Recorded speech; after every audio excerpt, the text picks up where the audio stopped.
Okay, usual stuff. If you're not actually speaking, could you make sure that you're muted, please? The amount of background noise you can produce is incredible. Apart from that, if you can either put your hand up or use the hand up function or put yourself into chat. All right. Hello, Leighton. Hi, Chair. How are you? Okay. Right, okay, so appointment of Vice Chair, please, from the representatives of the voluntary sector. Do we have any nominations?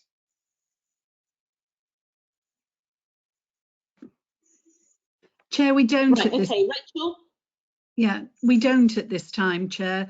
I think it's the current circumstances that we're working in. It's been difficult to get people to commit to something like this at the moment. I'm sure we will be able to find somebody, but I haven't got a nomination at this point. Okay, so we'll hold that over until the next meeting then, please. Thank you. Okay, appointment of the Strong Communities Grant Fund Evaluation Panel representative for the municipal year. Okay, does this need to be a councillor or does this need to be someone from the voluntary sector? Does anyone know? The most recent appointee is actually Rachel from Glamorgan Voluntary Services. I'm not sure whether she'd like to carry on in post. I think it does need to be a voluntary sector rep, though. Okay. Rachel, are you happy to carry on? I'm happy to continue, Chair. Right. Okay. Thank you very much. Okay. Apologies for absence. I've received these from Christine Cave. Have we any others, please?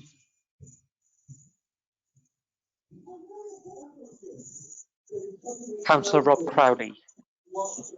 Okay. Right. Okay, let's have a look. Have we heard from Millie Collins or Catherine McCaffer? I've not heard anything from them, no, Chair. Okay, thank you. Okay, let's move to the minutes of the meeting for the 7th of October, a year ago. That's unbelievable. Okay, can I accept those as a true record, please? Jane? Yeah, that's it. Yeah, okay, so yes, just going to second it. Thank you. Right. Thank you. Is someone speaking? No. Okay. Declarations of interest, please. Any? No. Okay. Right. Presentation then, please. Impact on mental health and wellbeing from the third sector, please. From Cardiff and the Vale Action for Mental Health. Can I ask who's doing this, please? Linda, I know it's not coming up with an option for you to share your webcam. Do you know if you can still share your screen?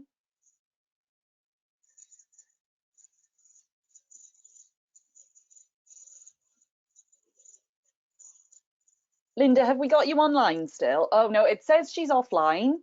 Could I therefore suggest that we move on to the Public Services Board update while we try and figure out how we can get Linda back online? Is that okay, Chairman?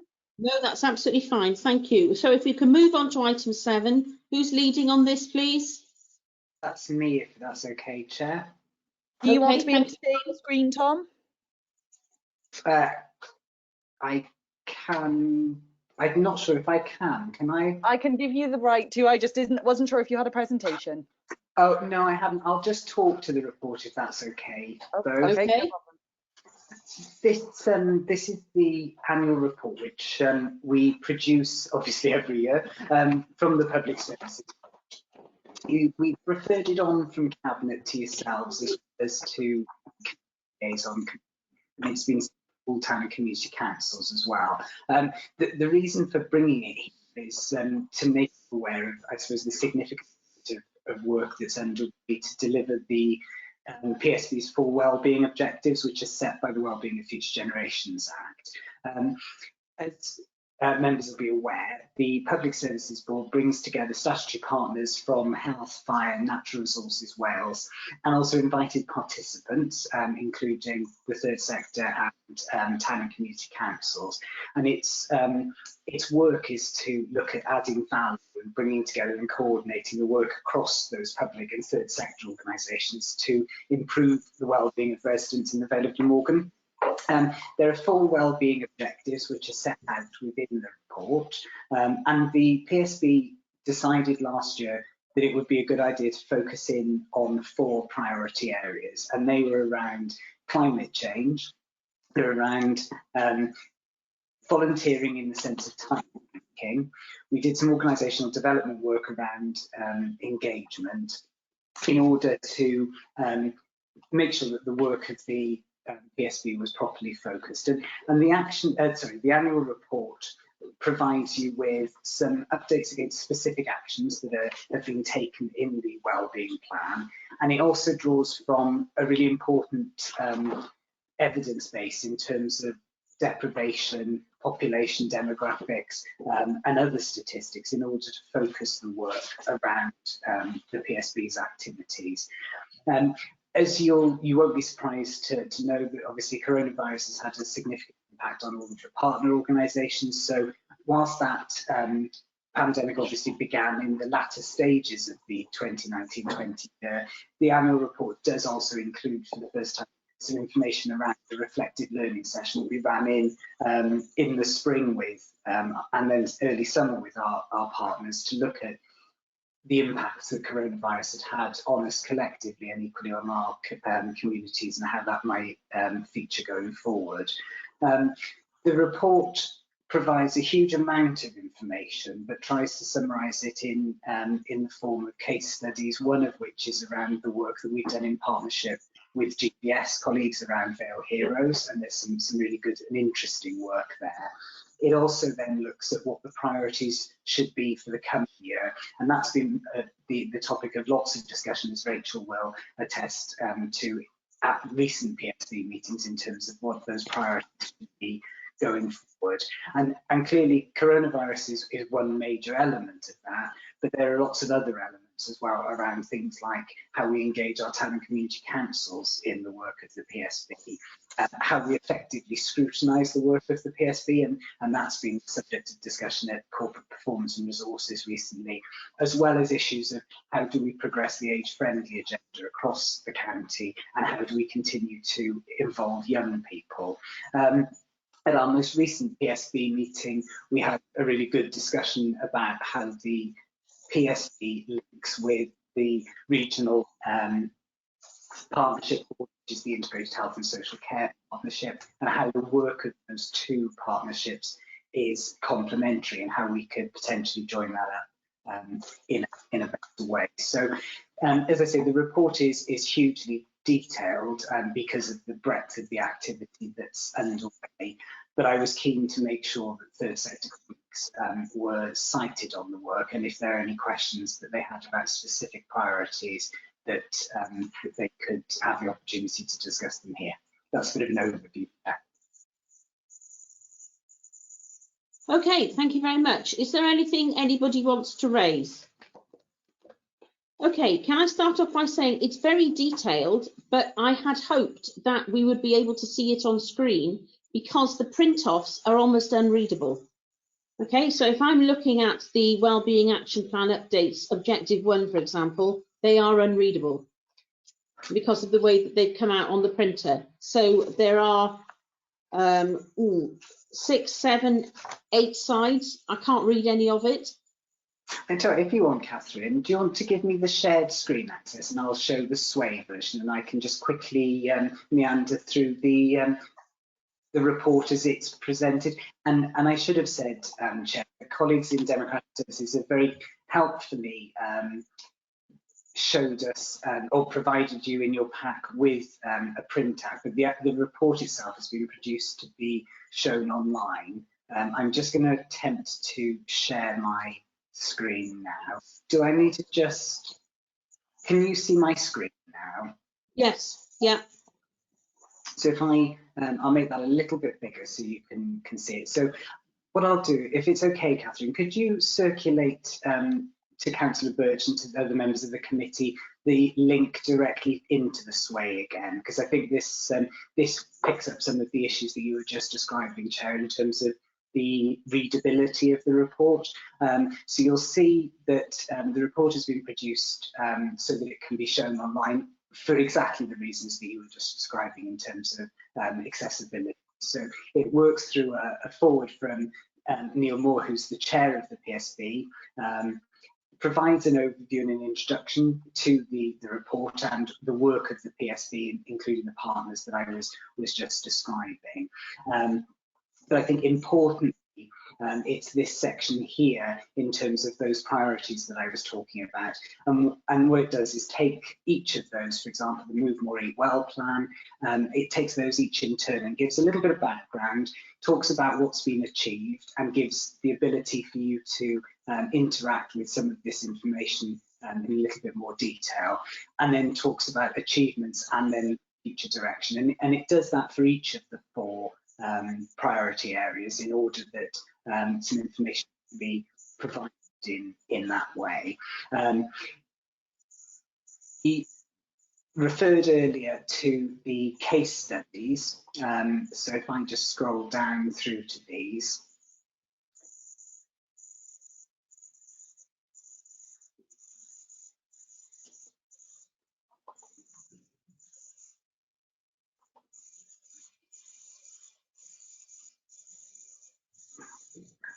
The case studies, I think, are what actually bring this report more to life than anything else. And it's listed here that shows, I think, the breadth of the activity of the PSB, from healthy travel, community safety, volunteering, and things like the smallholders network that have been progressed. So for each of those case studies gives you, again, the background and how it links with the PSB's wellbeing objectives, and again talks about what's been done, what's been achieved, and then equally what the future direction should be for each of those elements.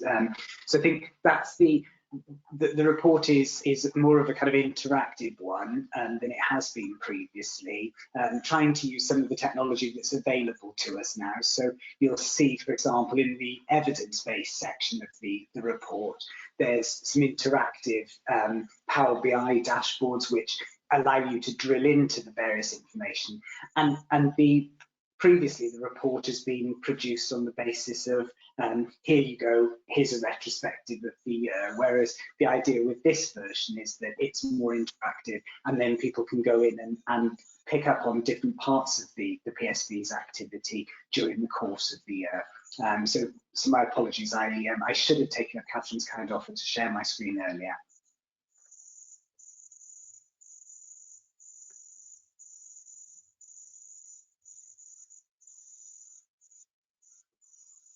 And just to confirm to everyone, if you look at the chat function, I have put a link to the SWAY presentation that Tom was using. So if you want to look at that in more detail yourselves, you can. Oh, right. Okay. Thank you. Okay. Okay, I'm looking at the chat function. I'm not really seeing that there, Catherine. Sorry. Catherine, I can't hear you. So sorry about that. I have sent it as an Yeah, I can see it actually. audience. Oh, can you? I can I see it. as well. Yeah. Oh, yes. Right. Oh, right. Okay. Right. Right. Okay. Does anybody have any points that they would like to make? I mean, I'm going to say I welcome the report. It's going to be. I would be quite happy to have the whole thing emailed to me so I could read that in more detail, because I have gone through it and there's quite a lot of that isn't accessible at the moment, but it is an improvement seeing it on screen. Is there anything anybody else would like to say, please?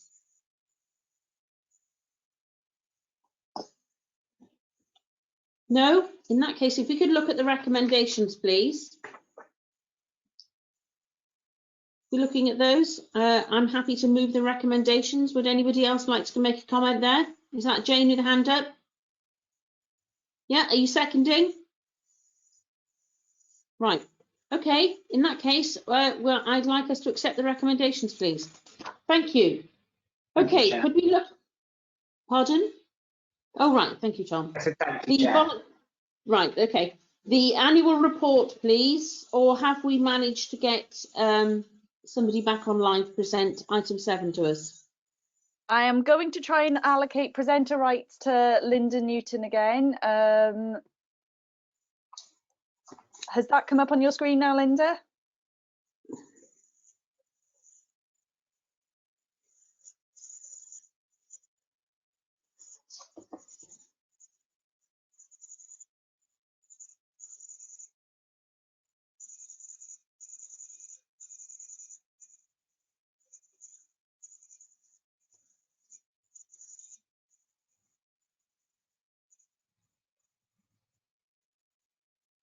I'm just trying to get the presentation up now. It's a bit slow.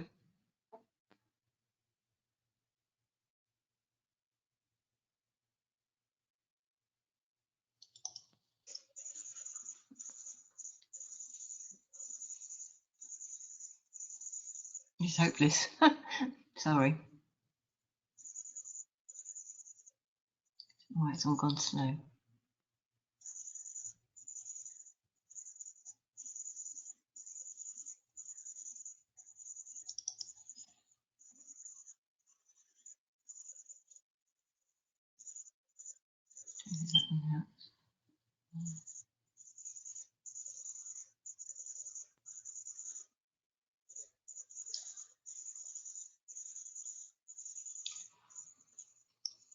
I don't know if you might want to go to something else because this is being very slow. I'm so sorry. It was okay earlier on. Give me 1 second, Linda. I think I can access your presentation from the agenda and I could try sharing my screen. So if everyone could bear with us for 30 seconds, hopefully I'll be Okay. able to get it up on. I did adjust it somewhat, but never mind. Never mind. I've got an adjusted one here, but it just won't come up, will it? Okay. Oh.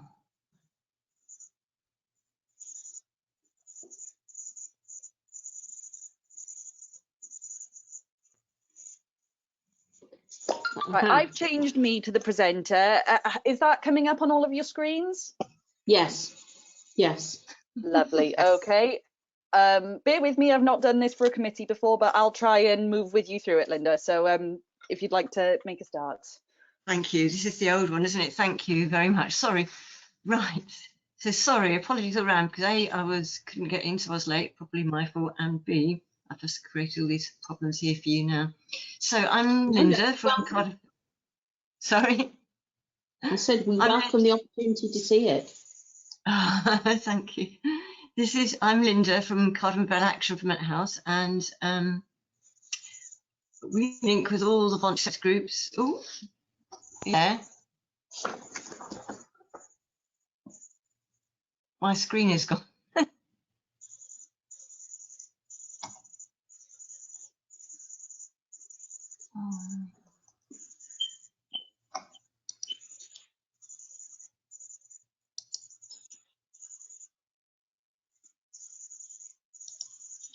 Right, sorry, my went back to the old presentation came up. Sorry, so it completely disappeared. So I'm Linda from Cardiff Bell Action for Mental Health, and just say we link with all the voluntary sector groups with an interest in mental health across the Vale and Cardiff, and with people with lived experience to have a voice in how services are planned and delivered. And Rachel from GBS asked me to come and share with you some of the experiences of the third sector agencies in working in the Vale over the last 6 months, and how they've risen to the challenges and what they've been doing. So I just put together this short presentation, and I've eventually been able to show you. So yeah, and just to say a bit about what the voluntary sector, the mental health forum is. We've got over 100 voluntary sector agencies who are part of the forum, and it's a broad church really, because mental health covers all of us, doesn't it? So every group that has an interest can join. So there's lots of community groups, activity groups, groups from BME communities, substance misuse, domestic abuse, housing, homelessness, everything really, because mental health has an impact on all those areas. And over the past 6 months, we've been meeting together to share how we can better meet the needs and our experiences, and how we can better meet the needs for the people using services. So this is being produced really from that and from the input of all the groups in the area. So and I think a lot of this you'll be fully aware of anyway in your roles, and all of us have been affected by COVID over the last 6 months. So I suppose just to say, yes, we're all aware it's massively affected us, isn't it, COVID, in terms of increased uncertainty and the fear and the loss, and all the restrictions we've had to put in place, all the isolation and loneliness and anger and all those issues it's created for us. And then all the changing circumstances as a result, with redundancies, unemployment, income loss, debt, home working, all those has affected all of us, hasn't it? And for some more than most, but I think the effect it's had an impact on all of us. And if you scroll down to the next one, I suppose it would also be the case to say that it's affected, it's shown up the inequalities and structural inequalities within our society, isn't it? And all those that have been affected most have been the ones that were already disadvantaged prior, but it's come up much more in focus and much more emphasis. So there's been a double whammy effect really for BAME communities, those leaving care, domestic abuse, all that list there, people with long-term conditions, and for those already experiencing mental health conditions. So I just wanted to quickly read a comment from the Centre for Mental Health. So they were saying the unequal impact of the virus and lockdown are putting greater pressure on groups and communities whose mental health was already poorer and more precarious before it hit the UK. Groups of people whose mental health is at greatest risk include those with existing mental health problems, people with long-term physical conditions, women and children experiencing violence and abuse, and Black, Asian and minority ethnic communities. Combination of existing structural inequalities and unequal impacts of the pandemic mean that people whose mental health was at greatest risk prior to COVID-19 are likely to bear the brunt of the emergency longer term. Poverty and financial precariousness, racism and discrimination, trauma and isolation have all heightened this time, and I'm sure everybody in their work has noticed that. So yeah, and as it says here, it's affected everybody across all ages. Our people in our forum have voluntary sector agencies in our forum have reported all those, whether older people, adults or young people, have been affected. In terms of young people, agencies have been saying that, I mean, it's been different for different agencies according to which groups they support, but young people aged 16 plus have perhaps most been affected, they have found, by the isolation at a time when most people socialise, don't they? Effect of lack of structure in lives, isolation, reduced social opportunities. But there's a small population for which lockdown has actually been a sort of bit of relief, which is those that have been suffered bullying at school, or so, for example, young trans people, people with autism, especially people feeling suicidal or self-harming. For them, it's been felt a bit of a break. So it hasn't been an even sort of split. Again, similar with adults, really.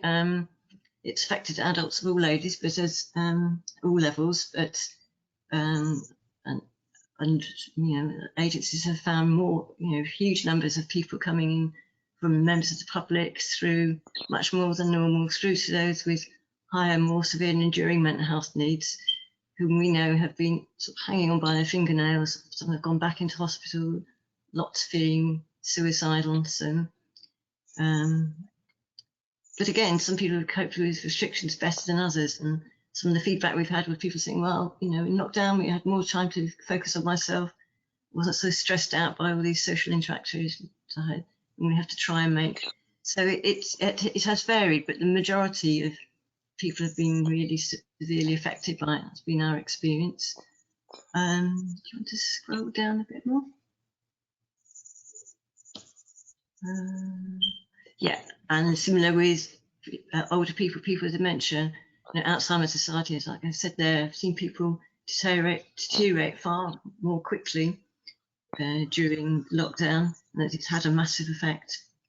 And we know from speaking to carers and the lack of respite care and lack of access to day services and respite beds has enormously impacted on people. Talking about screaming in their bathrooms because just with the tension not being any sort of release from that. So, and I know in the last month it's been slightly better, but now we're going back into another lockdown with another long, dark winter period with wet, and we can't meet outdoors so much as we could in the summer. I think we're all feeling that it's going to be, a long, hard winter, and that we need to stay positive and put out positive messages and to keep going with all this, because the longer it goes on, the greater the impact. That's been our experience. And do you want to scroll down a bit more? Yeah, and yes, and the next one too, as I mentioned.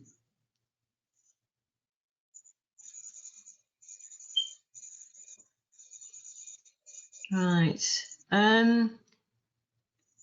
It talks here a bit about future impact, but in terms of impact on voluntary sector service, I suppose I would say all agencies have seen an increase in number of contacts, referrals, and people coming through. I know helplines, number of people contacting helplines has doubled. No Beats, for example, has said their contacts have gone up by 96%. Beats supports people with eating disorders. Waiting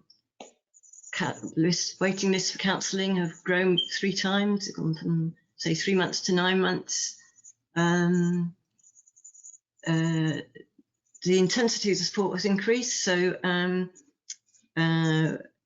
where there's less face-to-face contact now, and people are definitely using more telephone, myriads of types of online support, every sort of way possible to support people online, and resources to enable people to get online, and then different groups and activities and creative ways and online forums and chats, every sort of which way possible has been tried, which I know is the same across the voluntary sector and everywhere, isn't it? It's what we're all trying to do. But the intensity of those contacts and the length of time to support people has increased. So the amount of input has increased at a time when huge greater numbers are coming through. So and at times also for the third sector, especially initially, when some agencies, not all, but were losing their funding if they're relying on fundraising online or through general fundraising. At the same time as there were these more contacts were coming through, and at a time when they had to try and fundraise again on top of that. So at the beginning of the crisis, there was a huge amount of activity, a huge amount of information flow. We were sending out mailings twice a week at least, because things were changing so much and services were changing so much, and people were looking for support. And I know that's reflected with GVS as well. So, but that was a huge time of upheaval, and a huge time when people needed connections all around to find out what was going on. So that got better over the summer, and gradually settled down into these other ways of connections, and back to sort of more face-to-face connections, socially distanced, whether across the garden gate or in parks or on social distance walks, all those sorts of things, and even some group work. But of course now that's coming to a close, isn't it? So we're back to where we are with trying to get people online. And generally the impact of getting people on that and I'm sure that's been reflected all across the whole scope of the third sector.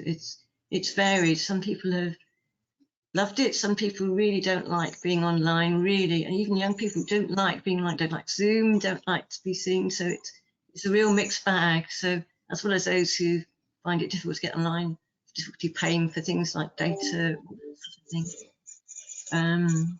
So we're still trying to link out and contact people, and of course we really valued and benefited from all those links, all those new mutual aid groups and those new groups on the ground. But I think people, like older people have said, well, they loved that during the summer, having more contacts with people, but now people have come off furlough, gone back into work, those contacts are dried up a bit. So it's back to people feeling lonely at a time when, the nights are drawing in, all those sorts of things, really. Yeah, so I don't know if you want to scroll down. I can't remember what I said next. Scroll down. Yeah, so just some quotes here and comments, and you can read them at your leisure if you like. So there's just lots of different voices out there, people's experiences that we've all gathered together. And there's some from young people there, and if you scroll down, there's some from adults and older people too. Yeah. So, yeah. You want to scroll down again, Catherine? Yeah. Yeah, thank you. Yeah, so yeah, levels of support have changed, increased, and the complexities increased. But everybody sees the value of supporting people as a preventative approach still. And we're still trying to do that, but really, for a long time, it's been at crisis level and just supporting people with their emotional mental health just to sort of stay together. There's been lots of extra funding coming, partly thanks to you at the council and through GBS, and those partly through people fundraising through trusts. And there's been a lot of trust activity, isn't there, and places for people to apply to, agencies to apply to. And also the Health Board have increased funding on the mental health side. So agencies supporting what they call Tier 0, which is at the community level. Those agencies' funding has been increased by 25%, and that's covered some of those services like counselling or supported self-management, lots of different areas. There's lots of schemes have come in with the Health Board have funded links to GP surgeries now. So if people go to a GP and we're feeling low or emotionally insecure, there's a primary mental health liaison service, and as part of that, there's public sector groups agencies that provide Tier 0 support, and also the Wellbeing for You service. So there's lots of things tied in with GP surgeries now. And although originally those the referrals to primary care liaison service went down because nobody was visiting their GP, and in third sector were able to go out direct and take referrals in directly, so they never did have that problem. But I think things are back up to how they were now in terms of things coming through to the primary care liaison service and also still to the third sector. So there has been another pot of money coming through from WAG for health boards just come through, and the Mental Health Clinic Board are looking at focusing on older people's mental health in relation to that, to older people with emotional and mental health needs and people with dementia. And I think that's in response to the fact that the Memory Clinic, which is run by the Medical Clinical Board, has moved all their dementia advisors out at the beginning of the pandemic into test and trace sort of functions. So there's been none of that service actually when it was really needed there for people with dementia or their carers.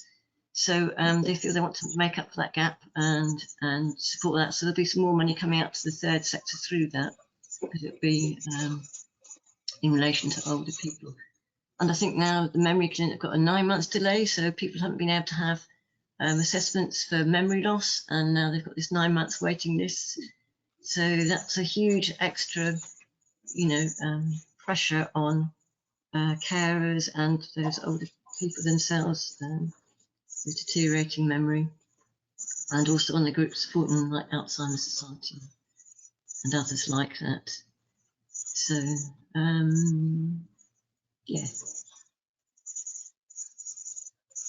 so I've said a bit about all the different online forms of activities. If you'd scroll down again, Catherine. Yeah, and I've said a bit about the barriers. There is one, access to IT, as we all know, across the board has, getting people online even, and people's ease with being online is still a barrier, even though there's loads more, isn't there, going on at the moment. But there's still this desire for face-to-face communication. I know people with severe enduring mental health and lived experience have been at their wits' end because face-to-face communication hasn't, it's not been necessarily the first port of call. There's telephone help and Zoom help, but people really do miss. We all miss, don't we? we need the human contact, that face-to-face, to be able to sort of explain how you're feeling. So I know the tensions have become really high, and people's feelings of suicidal ideation and feelings that have increased. So as I said, a number of people have gone back into hospital through that. And I think long term, there's a bit of a concern that that will be the permanent way in future for developing services. I know the Welsh Government and the health boards are looking at changing services to sort of online and telephone being the first port of call and face-to-face if people want it. I think there's a lot of concern about how much face-to-face there will be in that. At a time when people feel they can't express themselves so much online or on the telephone, and the nuances aren't there. We've also seen that in the A&E department at the moment, haven't we? So young people, especially often, and people who are self-harming have used A&E, have gone up to A&E for help, and the mental health crisis team is still based there, but of course that's now gone over to telephone only, so people need to telephone to get a meeting slot. If they can get one, it might be that they're turned away. And I think our concern is that people can't express how they're feeling enough. They might not get through, might not be able to receive the support, and we just want to sort of monitor, I think, how that will go in terms of people's needs and suicide and all that sort of side of things. So I know that's across the UK as well, that feeling, that sort of need to monitor that. Yeah. So, and solutions, yeah. So I suppose there have been lots of new funding bids, and that's been really positive, and lots of new increased ways of supporting people and connecting, and lots of resources. People got resources in to enable people to get online, to give them tablets, to help them get a supply of data. And new initiatives have worked, like Alzheimer's is saying, somebody with dementia, their face lit up when they saw others on the screen. So things do work, you know. But, and I suppose also through the Mental Health Forum, we've got together a partnership fundraising plan so that we can, if people have shared what they're all doing, and look to putting partnership bids in to get more funding in, for example, around mental health and perhaps debt and financial advice, because obviously debt, you know, it's quite a big cause of suicide, and in that sense, so things like that to sort of help, and yeah, just to sort of work together to make sure that we support people in the best ways we can. Yeah, so we continue to put reports into the Mental Health Clinical Board and to feed back into the Mental Health Partnership Board, which we facilitate and is led by people with lived experience, but which would be great if you would like to come along to as councillors. You'd be very much welcome. So the next one is in November, and that is looking at the new Together for Mental Health Delivery Plan coming through from Welsh Government that they've just released in the light of COVID. So we'll be looking at and feedback from people with lived experience on that. And it's multi-stakeholder, anybody is welcome to come along. Of course, that'll be online, lots of Zoom breakout groups, I hope, so we'll have a chance to talk about things a bit more. And finally, I think we all feel we need to just keep on sending a positive message, because that's the time we're in at the moment. I've just done a little scroll through. I've got an update on my on the new slides I've done, but there's some different examples of some of the services that are coming through. So you can look at them at your leisure if you like, but there's riverside advice, provide welfare rights in the Vale as well as in Cardiff. Got a lot more resources to provide services. That's for carers and people with mental health needs. Can you scroll through? There's loads of things there. Platform, we've done loads of things for young people. They've got young people develop their own website, a Vimeo group, lots of contact one-to-one, lots of different groups online. I know Rebuild have got their GVS, haven't they? We've got their voluntary and their wellbeing sessions, and that's going well. Platforms also got their peer mentoring project still going. Mind in the Vale have, yeah, their services have gone up massively, and they've got increased demand and managed to see 1,700 people over the last 6 months. they've got lots of different services like guided self-help, counselling, online courses on Zoom about managing stress and anxiety, parent welfare calls, outreach, that sort of thing. Talked about beats. So you want to scroll up again? I realise the time is going, so I want to carry on. Carers Trust South East Wales, they've re-established a telephone counselling line for older people, peer support groups through Zoom, the Reverend Carers Gateway, and also through our Dementia Friendly Communities grant. That's one grant we facilitate. There's been half a dozen more, at least more, community services come along, and CTSW, we've got some of that money to develop carers awareness training. There's also activities groups through that with lots of local groups like Motion Control Dance in the Vale, so that ways of linking. I know over the summer they've been meeting and linking with older people, and Vale Ways had resources through that, linking with people with dementia, and lots of others like that. So it's, although it's a little bit of money, that's been a really positive outcome. Yeah, Pobble, that's supporting people. They've got a new housing support drop-in that they've started up over the summer, and yeah, just a bit about what we do really. So we've developed a lot more online groups with people with lived experience, and online forums, and socially distanced summer meets, and it's got some free online training, got some funding through for free online training, especially for suicide and self-harm. So we're advertising that at the moment for groups, so hopefully link more with those new groups and peer groups who might be able to make the most of that. And as I said, all those service summaries that we have to be pumping out. Yeah, that's it. And we've got a little link to the summary we do. And yeah, I suppose what we can do together for the future is a thing, and any partnerships with local authority would be really welcome. What we can do together and how we can improve and develop more, be really happy to share. If anyone would like to come along to the Mental Health Forum, we hold that online. Got one tomorrow, so people are, you're very welcome to join and come along. And any issues you think might be worth sharing with us, or feel would be useful to share, that'd be great. I think people would be interested if you could send them the link, certainly. Great, lovely. I'll do that then. That'd be brilliant. So, yeah, sometimes it's a bit more easy now online, isn't it, to actually. Yes. So that's one positive. What do you think?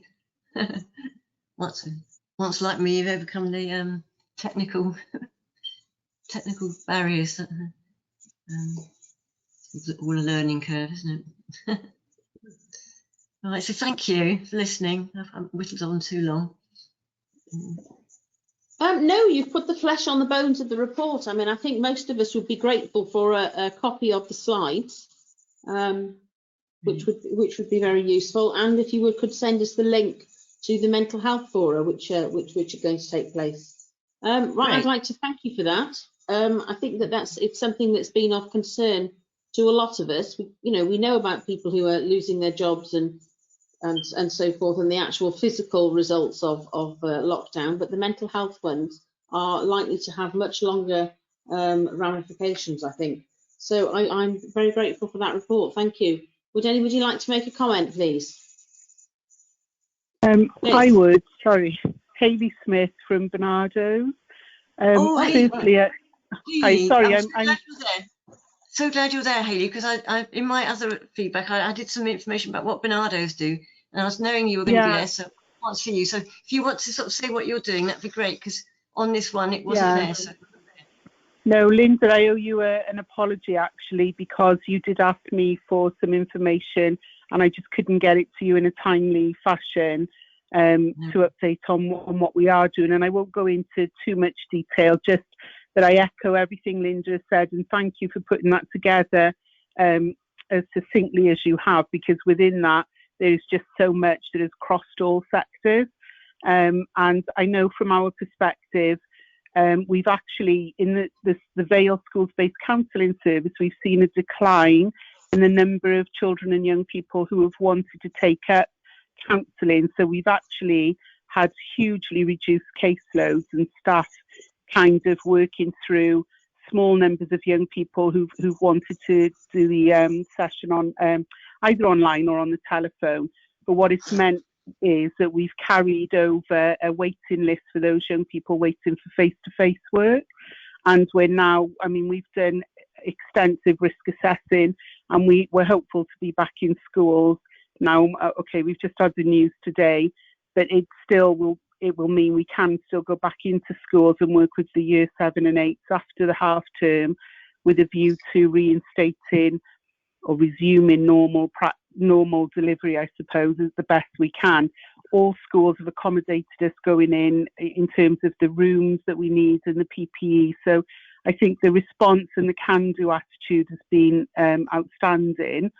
But we've also seen in our family wellbeing service in Cardiff an increase in adults accessing counselling and support for their wellbeing and mental health.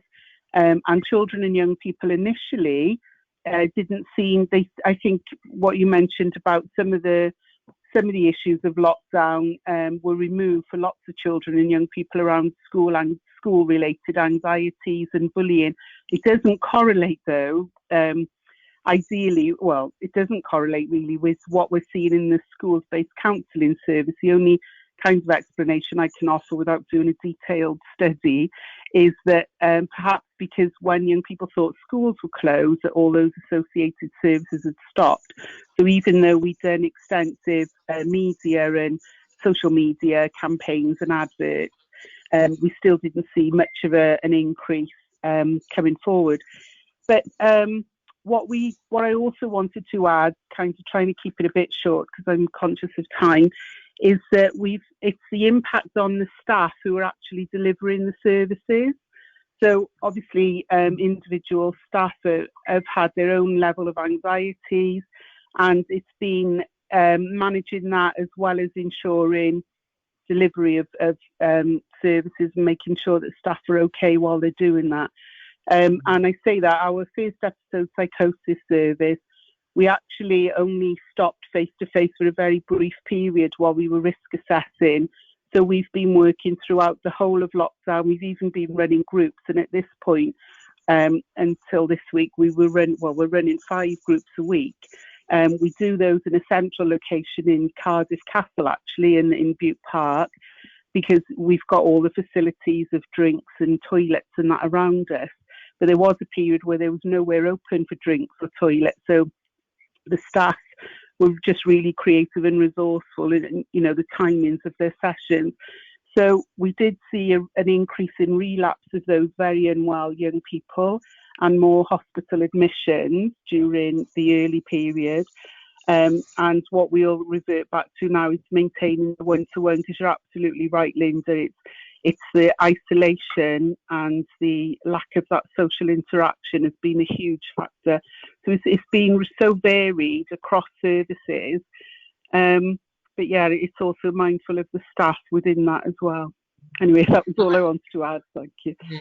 And I would echo that, because all the staff dealing with one-to-one counselling and support have all been struggling. I know people have gone back into the office environment because working from home and holding all that support, all those emotional needs of other people has been dire, hasn't it? And it's really affected people because they're in their home environments. I know lots of agencies, people have gone back into the work environment because of that.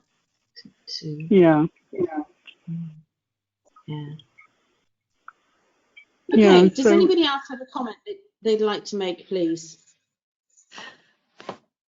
It's Vanette. Thank you. It was a query really. I'm really interested in this, and so thank you, Linda, for bringing this to us. The one area that I'm particularly interested in is the amazing befriending support that the voluntary sector has offered during the sort of lockdown period and since. And you sort of mentioned about people going back to work, so therefore they're not available as much. Have you got any idea, because it's obviously something that is really important for us to understand as a local authority. Have you got any idea of the sort of the scale of need, sort of how many people contacted local voluntary organisations for befriending support during the lockdown. You know, I'm not talking down to the nearest one, but are we talking dozens? Are we talking hundreds or whatever? What do we think the shortfall might be currently? And is this an area? Because I know that there are voluntary groups now that are still ready and waiting to support. So it's one of those things about, is there still quite a sizable need, and how do we mobilise support to meet that need? Yeah, and at the moment, I would say I haven't got my finger on what the need is, but we could find out. I could find that out through the members. I know so that'd be a good thing we could take back to the members and find out. So that would be really helpful. Thank you. Yeah, I know Alzheimer's Society have got I've got set up a telephone befriending service, companion callers service, and they're hoping to extend that. So that's one element. But it'd be really good. Thank you. It'd be really good to sort of get a handle on that and then come back to you and to link with a. I know that I was talking to one voluntary group who were sort of helping people, whether it be with shopping or with befriending or whatever, and it was quite amazing the impact on the volunteers. And so people who weren't engaged with their local community were suddenly realizing that there were all sorts of, you know, really good people around them that they could interact with. And so what was a befriending service or befriending support actually became a support network for the befriender. So, you know, there's lots of learning that we've got from that, and it would be really good to see if we could quantify it a bit. Yeah, that sounds a brilliant idea.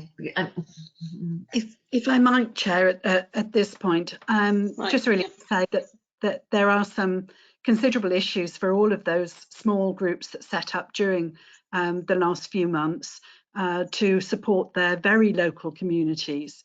And some of it's already been touched on, the fact that people have gone back to work. Okay, we're into shortly going to go into another period of lockdown. But the connections, a lot of the connections were made during that first period. And what we found is that not many more people are falling through the cracks, as it were, with regards to the services that Councillor Burnett just mentioned, the shopping, the prescription pickup, and then the associated befriending that has come from that. Some relationships have developed from somebody dropping off the shopping or dropping off the prescription, and that seems to have continued, and that's been absolutely wonderful to see. It's been really and truly inspirational to see how local communities have actually stepped up to the plate to deliver and support people within their own localities, and that's been across the whole of the Vale, from tiny communities through to you know, individual areas within the larger towns. So there is some data out there. It's not as clear as we'd like it to be, because those groups are run by volunteers and they don't necessarily have the wherewithal to engage in or the time to engage in answering questionnaires, etc. We've sent out lots of questionnaires throughout the last 6 months, and the return on them has not been that fantastic, but it's something that we're continuously working on. Okay, thank you. Anybody else got another comment they'd like to make? No. Okay, in that case, can I welcome the report and note it?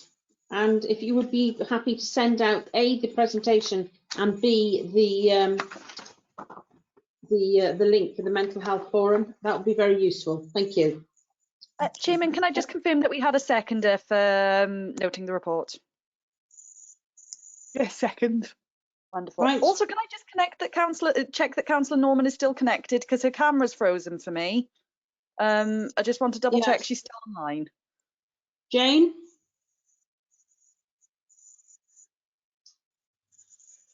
Jane? I'm still here. Wonderful. Okay. Sorry, your camera was just frozen. I wanted to make sure we were still correct. Yeah, because we seem to have lost Councillor Right. Rowland, don't we?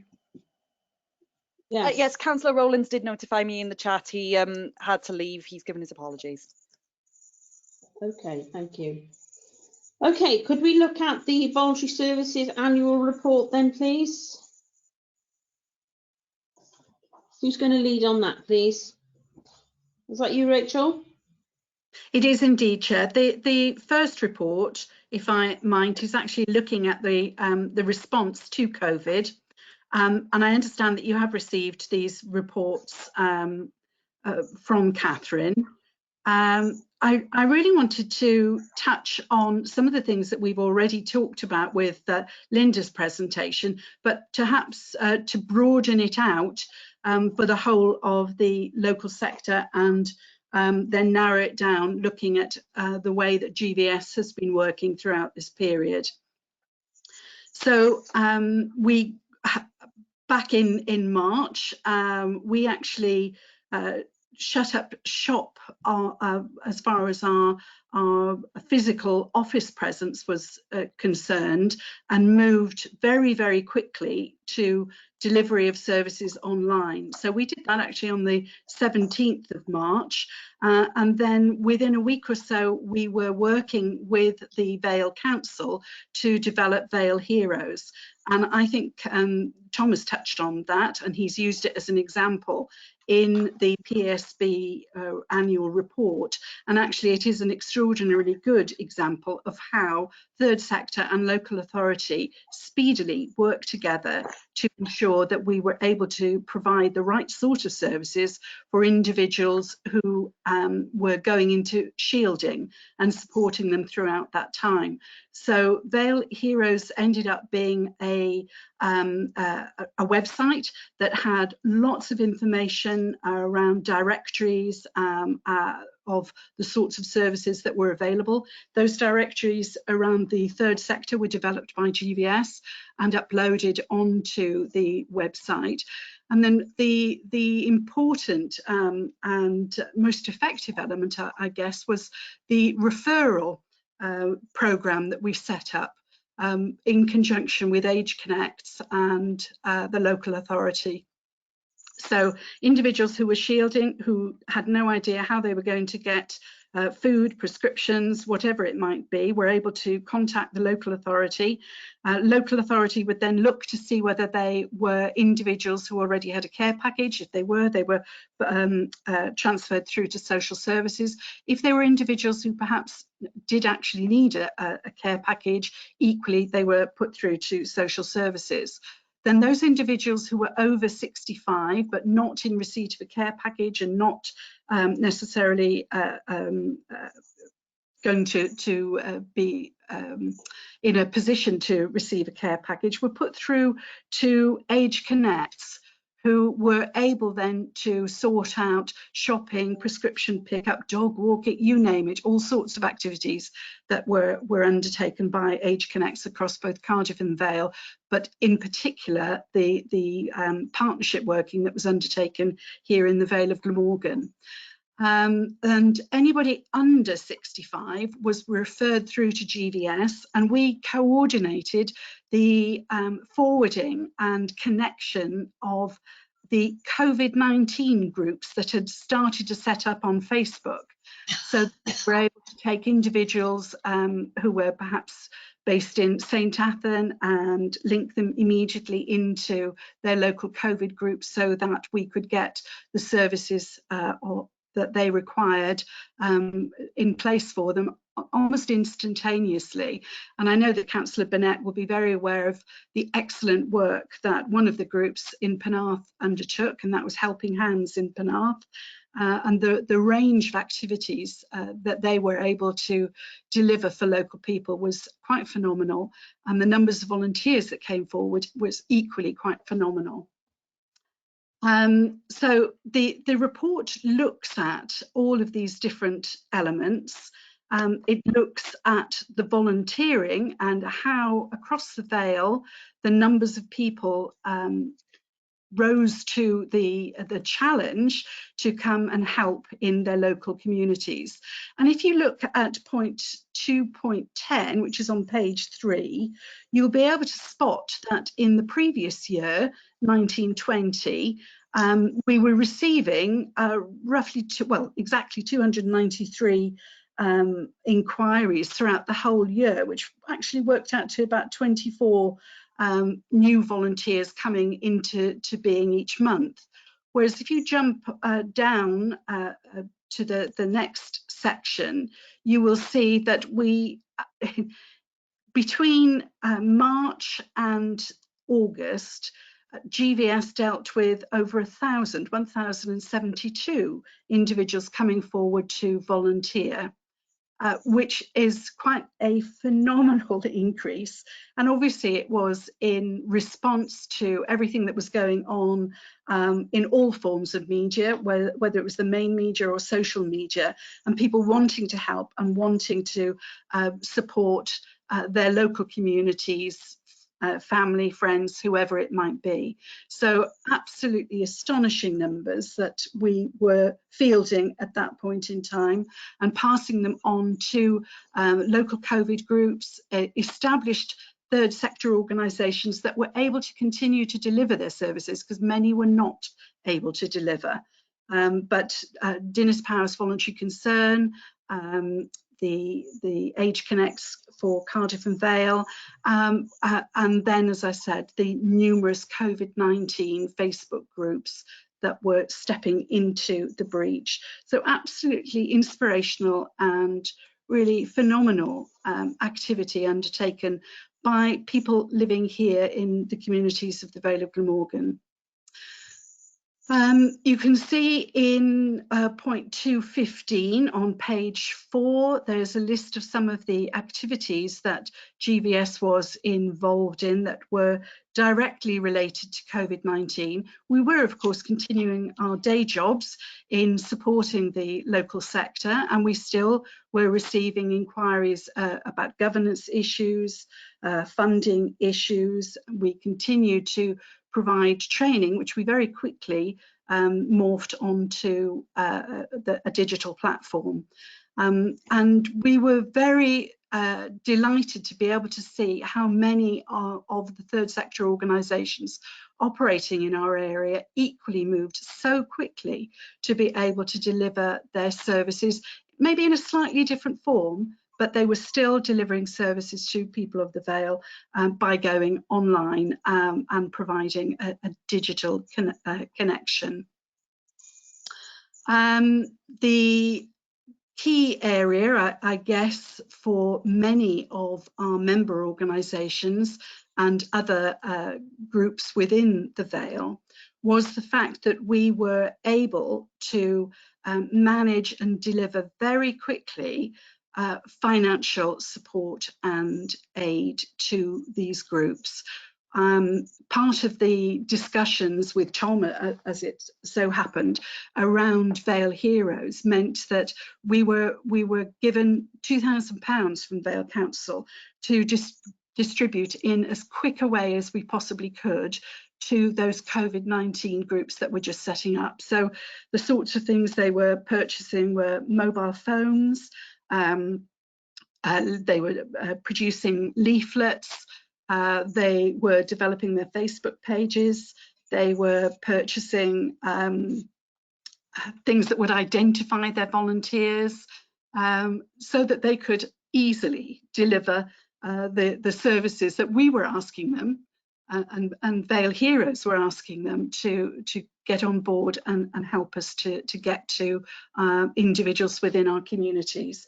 So you'll see further down in the report that we, I think it's 2.23, we were able to bring into the Vale just over 274,000 within a very short period of time, just a few months. So the first one, and you know, I think kudos to the Vale on this, was that we had that 2K almost immediately that we were able to allocate to groups within the Vale. Welsh Government came online then with additional funding of 25k, also to enable that sort of activity. Then Comic Relief came online, so there was a further 26k. We also manage the Third Sector Capital Investment Fund, which is integrated care fund monies of 140,000. And that really did help a lot of organisations with regards to updating their digital equipment to enable them to deliver their services online. And then via the Vale Social Services, we received the 51,000, again integrated care fund monies, but it did actually come through Vale Council, that was aimed at older people and the sorts of preventative interventions that third sector organisations could engage in. So that resource was gratefully received. And then in August and into September, the Cardiff and Vale Health Charity provided, actually it says 30k there, but it was 33k, to enable us to continue to support organisations and help them move through the most challenging point in COVID, which had obviously been earlier in the year. But that money has helped organisations to further develop and morph services to enable them to continue in, you know, what is still an extraordinarily challenging time for all of us, but certainly for third sector, where a lot of their usual income generation and fundraising activities have totally ceased. And they have struggled dramatically. So these small amounts of resource that have come in have been absolutely vital to the health and well-being of organisations and groups that are operating here in the Vale. So a big thank you to partners in the local authority, big thank you to Welsh Government and to our partners in health, and to Comic Relief for enabling us to get that money out to groups as quickly and effectively as possible. And that's probably the area that groups have found most beneficial with regards to how GVS has been in place. I think one of the things that we've also been at the forefront of, because we have a building in Llantwit Major, a community centre, community facility, we've tried to get that up and running again as quickly as we could.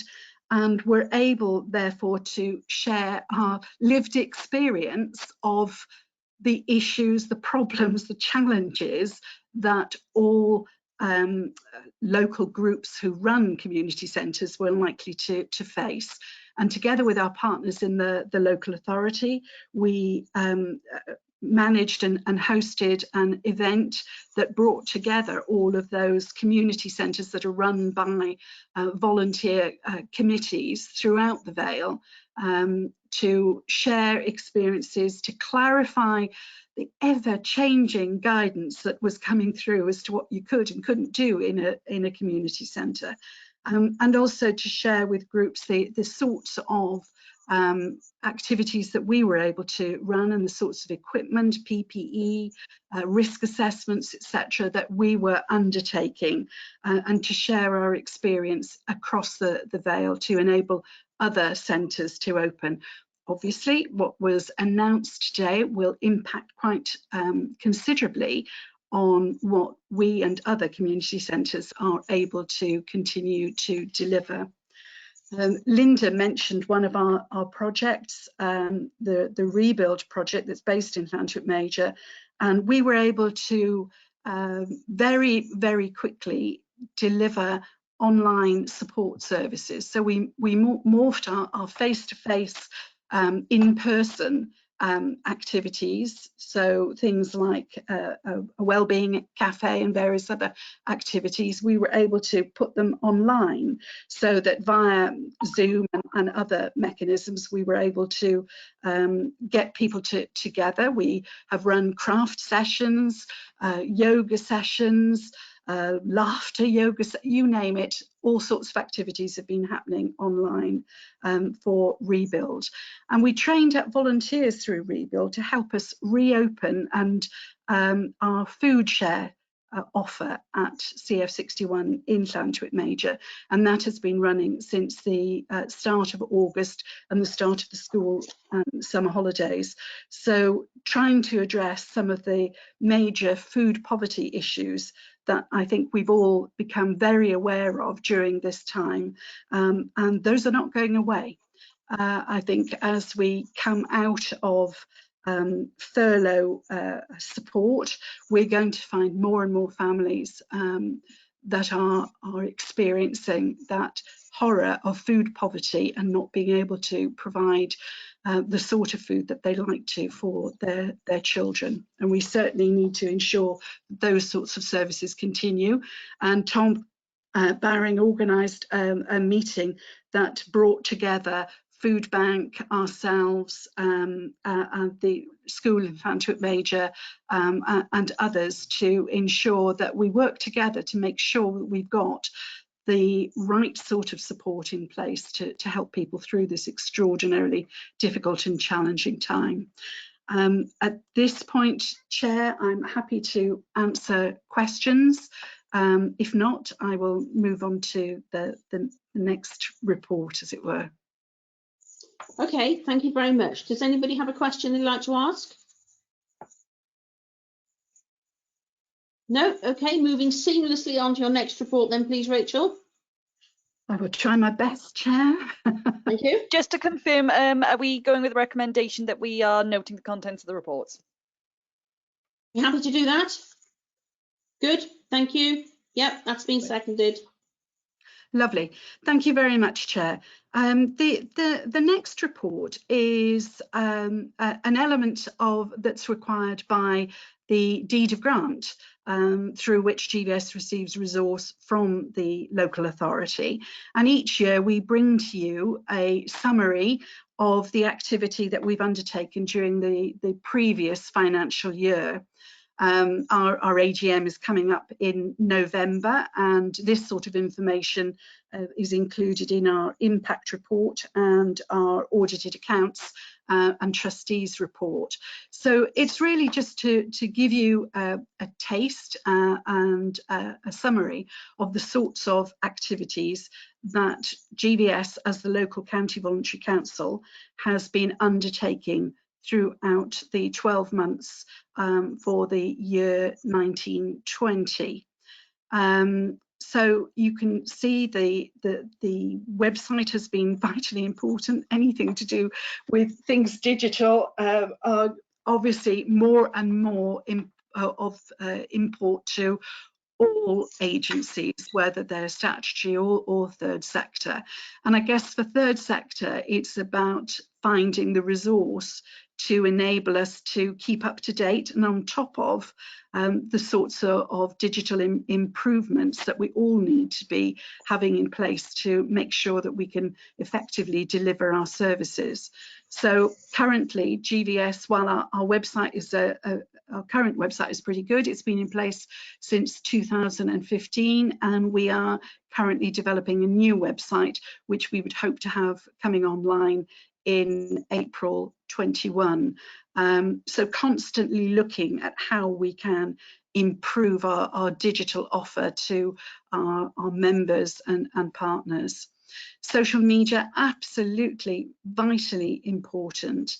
And you know, the interesting thing for us, if I could take one example that comes up later in the report, is that usually in Volunteers Week, which is the first week in June each year, we would hold a variety of physical events and would probably interact with maybe 100 or so individuals throughout that week.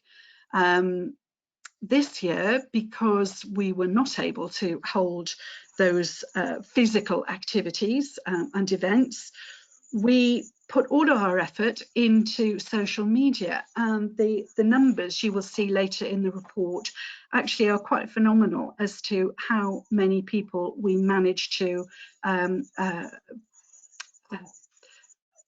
make contact with and engage with during Volunteers Week. So the challenges being met, and challenges that have made us I think like everybody, learn very, very quickly about how we change the manner in which we deliver our services and how we learn from the experience that we've had during the last few months. So you'll see there that we, with other third sector support Wales organisations, other county voluntary councils and WCVA, have developed a variety of digital platforms to help deliver services across Wales. They don't come without teething problems, that is for sure, and some of that has impacted on our numbers, etc., for volunteering, but we're through those teething troubles, and they do seem to be working more effectively in this financial year. Yes, you'll see there that we continue to deliver on our support services for the third sector, so development and advice services, looking at governance issues for organisations, helping new organisations set up, helping organisations become registered charities, and that together with our information service is absolutely vital to the local sector, never more so than in the times that we're currently living in. So you'll see that Vista is a quarterly magazine. It's published in-house 4 times a year and goes out to 900 groups and individuals. And we also send out weekly health and social care bulletins and funding bulletins and a general e-bulletin as well. So we were already doing a lot of this, but those elements have become even more important for our membership and the wider sector. Practical services, well, you might think that during the COVID crisis that we were not going to be able to deliver on that. We're not delivering as many as we did in the previous year that the report refers to, but we have still managed to ensure that we are providing equipment and printing services to those organisations that need it. Our networks and fora, well, they've gone online, hasn't everybody? We're Zooming left, right and centre on things like that. But last year you'll see that we had a variety of network meetings that met the brief for our partners and our membership in sharing information, and that's what the networks are all about. It's getting information from the third sector to our partners in local authority and health, and getting information from partners in local authority and health back out to the sector. So it's an extraordinarily useful mechanism for that two-way sharing of information. You've already heard me talk about how important funding is to the third sector. Well, we in 1920 were providing information and support to 140 groups throughout the year. And what we've had reported back from those groups is that that intervention helped them bring in just over £381,000 as a direct result of our input and support. There's a funding newsletter I talked about, and we also hold funding events where there are surgeries basically, so we invite major funders to come along and meet on a face-to-face basis with groups that have booked a session, so booked an appointment at the surgery because they've already got an idea or a project that they're starting to work up, and they want to get an idea of whether a particular funder would welcome and support that particular bid for funding. So absolutely vital mechanism for groups that are geared up to bidding into some of the larger funding trusts and funding makers. Yeah. Training service during that year, you'll see the range of topics. We don't decide ourselves what we're going to deliver on funding. Obviously, external activities come into play, so GDPR was certainly one that played a part in that financial year. But we undertake a membership questionnaire survey each year, and we go on the requests for the sorts of funding that our members want, and that's what we deliver throughout the year. You'll see a very long list of all of the partnership working and the joint working activity that we undertook during that year. There's a key area for us is the health and social care and well-being.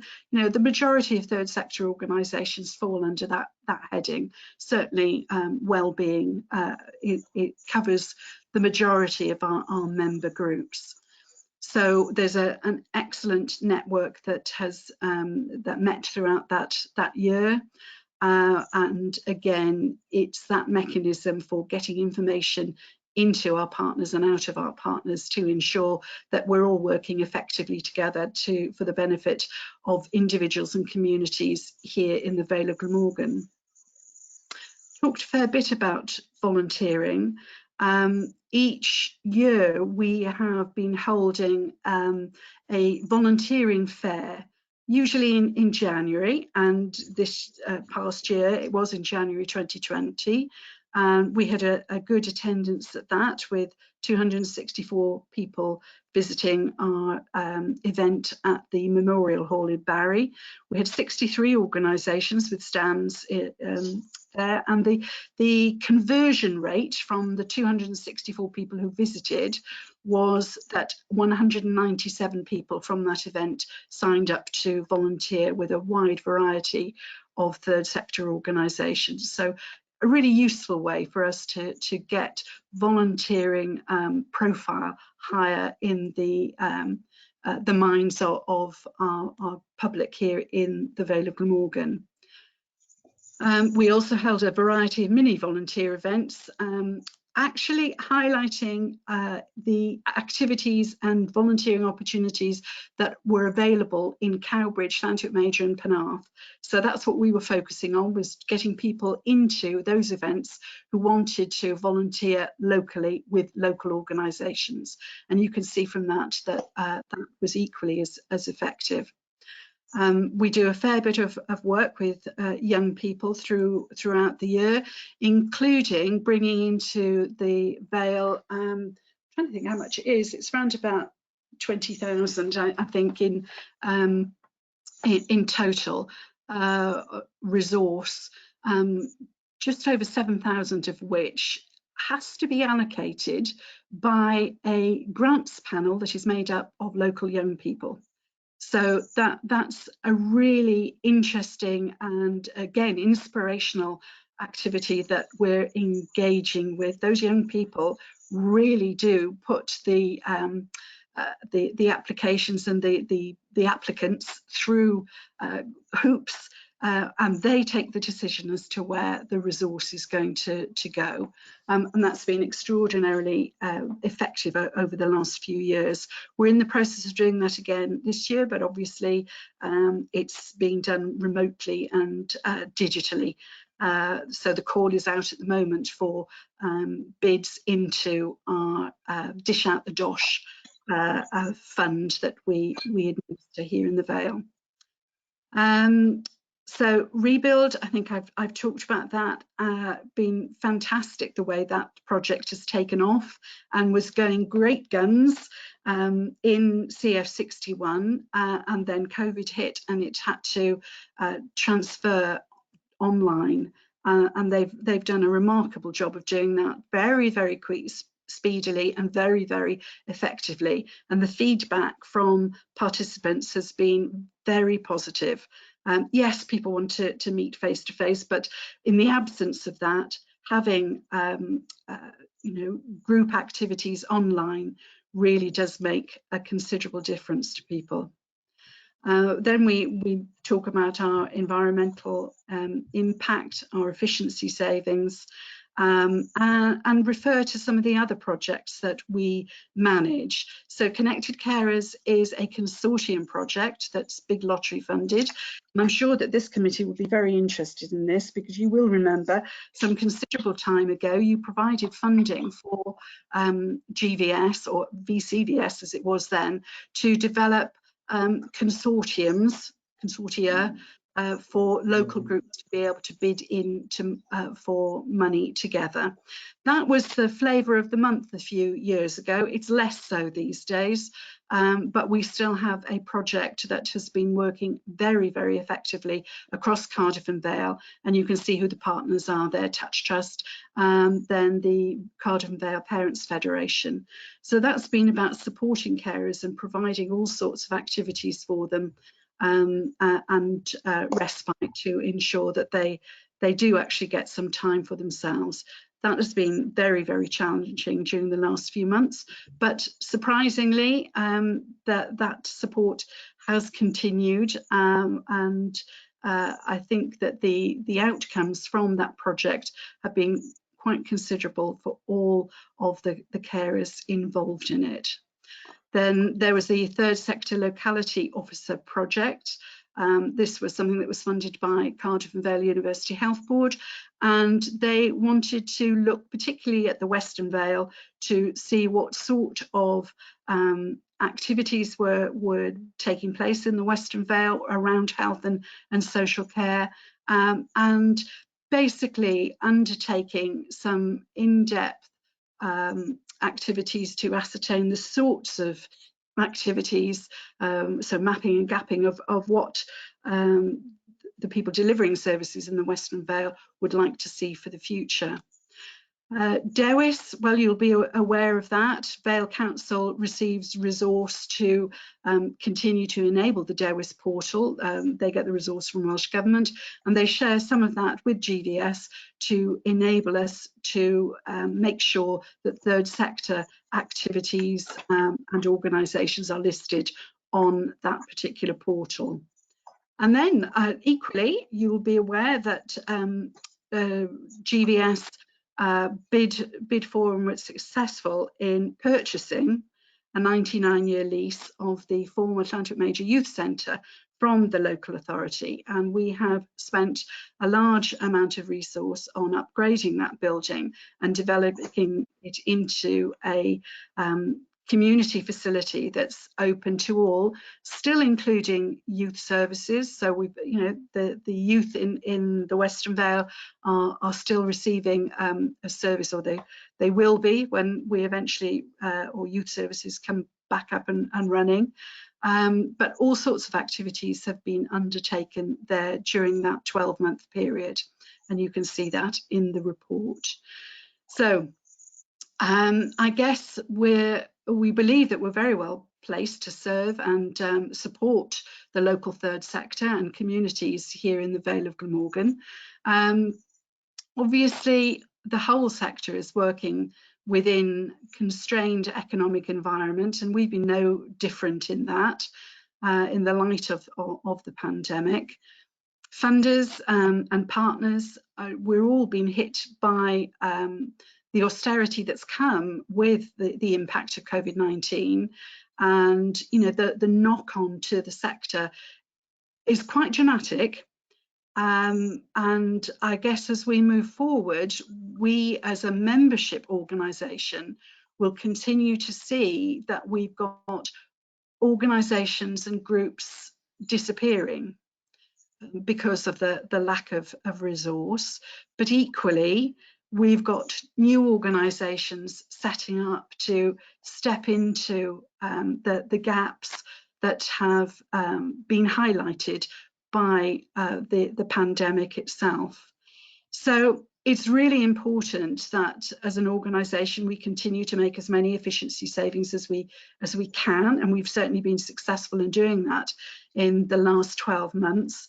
But I guess we all understand that the times that we're operating in at the moment are extraordinarily challenging, and the future really does depend for ourselves and the wider third sector on the manner and level of support that we gain from our partners in local authority and in health.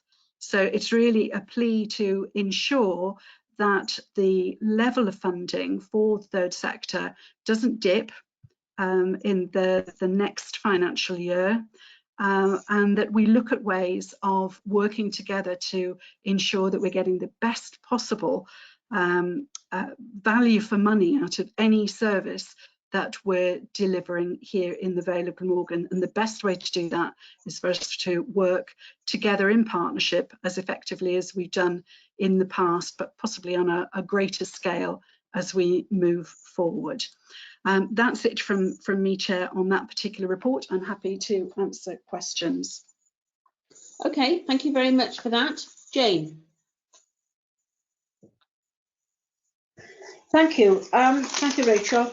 Just going back to your point about connected carers, how do you support the young carers in the society, which obviously now with children not being in school, they've got more pressure on them at home to support parents or other siblings with problems. Obviously, there's a lot more pressure on these children. They haven't got the escape of going to school. So how do you go about helping those?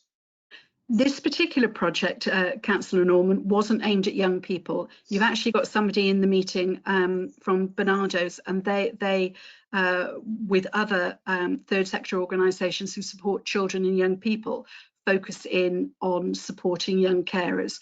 But this particular project, Connected Carers, was about older carers.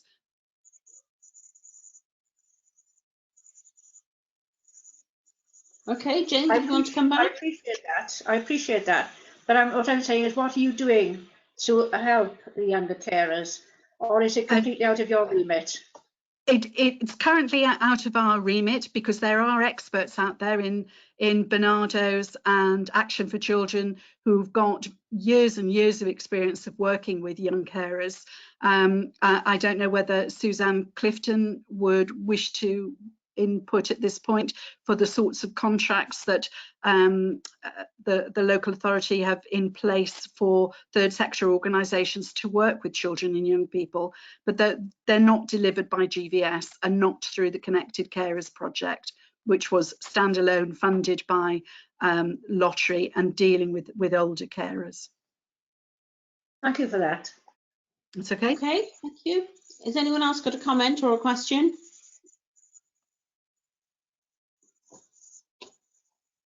No? Okay, in that case, thank you very much for that report, and I would like us to accept the recommendation, please.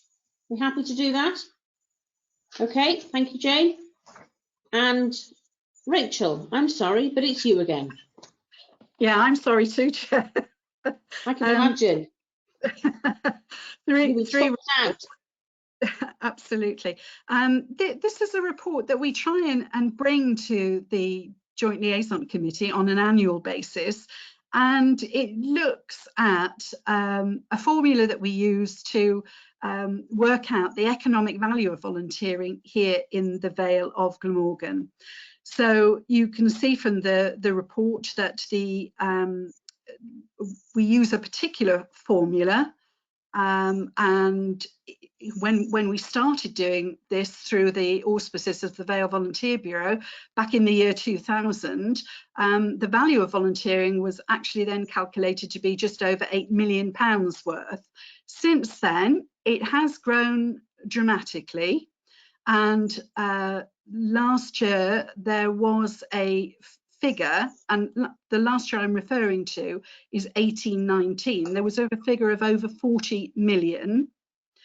Now, during 1920, we undertook the same exercise of taking the formula that is commonly used across the UK, but because we'd had those problems with our web portal for volunteering, the numbers were reduced. So whereas in 1819 the figure had been over 40 million, in 1920 you can see that the figure was 36 million, just over that.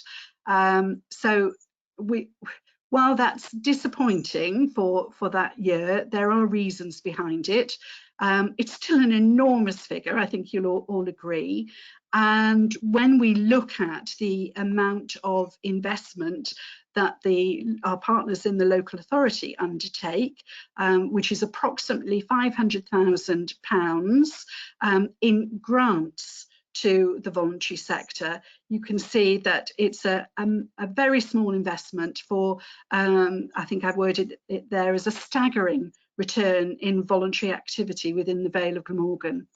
Now, you'll remember back to the first report that I covered this evening, that we have had an enormous jump in the number of people engaged in volunteering here in the Vale of Glamorgan in this current financial year, so not the one that this report refers to.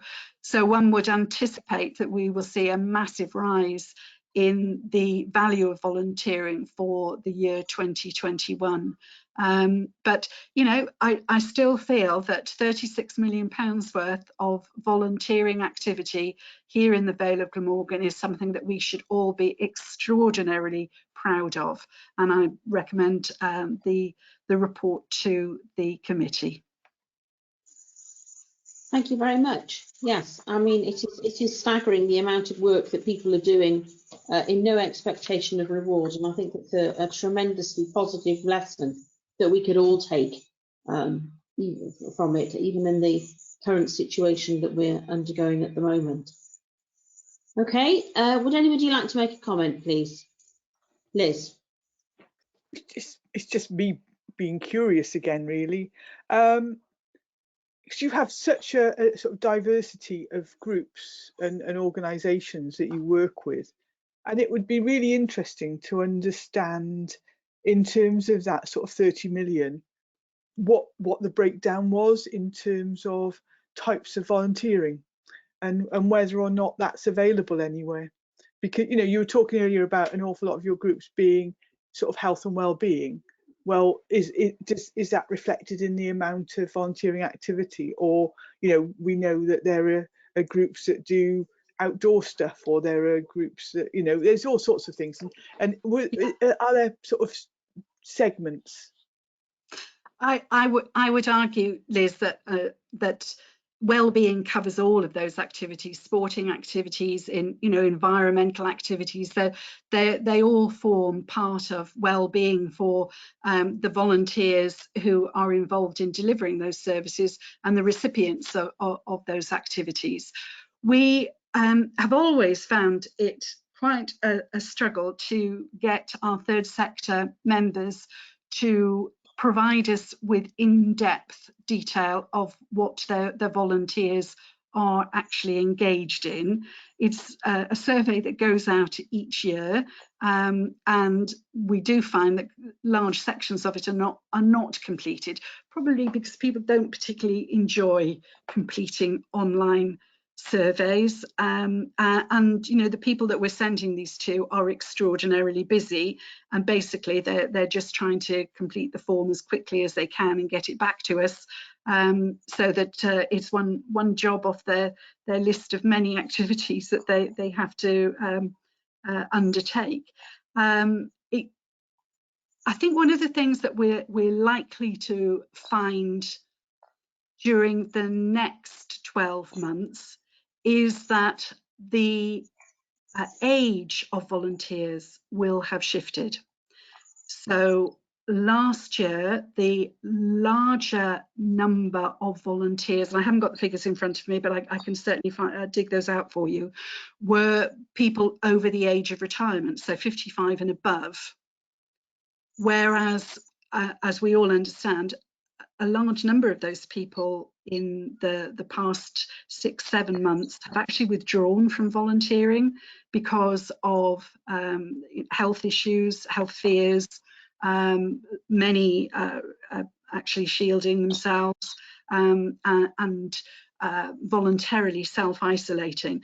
So I think that's probably what we're going to see as we move forward, is that the working age group, so those people probably from 18 through to 55, 60, are those that have stepped up to the plate in this current financial year.